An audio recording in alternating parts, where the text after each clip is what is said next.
Pas publikimit të bisedave nga Gjeneta Fetau, fituesi i shtëpisë më të famshme Driton Rama ka reaguar për herë të parë. Ai ka pranuar se komunikimi me Gjenetën ka ndodhur, por sipas tij ka qenë vetëm një shaka dhe lojë, e cila ka ndodhur në javën e parë pas përfundimit të shtëpisë më të famshme në Kosovë. Në videon e tij, Driloni u shpreh: "Mirëmbrëma për këtë ata që kanë parë videot dhe për shikuesit e mi. Siç e keni parë vetë, ka dalë një video, por për ata që më njohin, ju duhet ta dini që nuk është ashtu. Unë kam qenë me një djalë, që e njeh ajo shumë mirë dhe është personazh publik, e njihni edhe ju.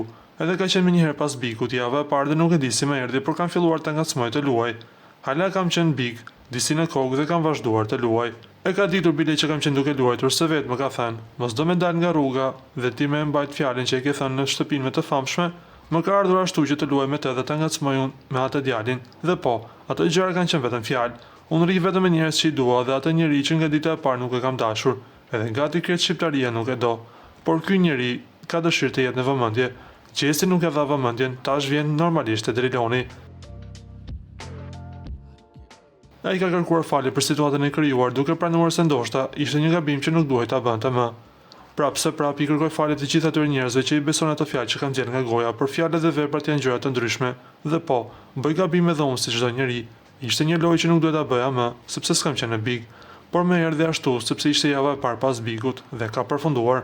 Lora më nuk ka, dhe me njerëz që nuk i dua, nuk merrem më. Kërkoj falje edhe një herë për ata njerëz që kanë parë, por nuk është ashtu, thanë të tjera Driton Rama.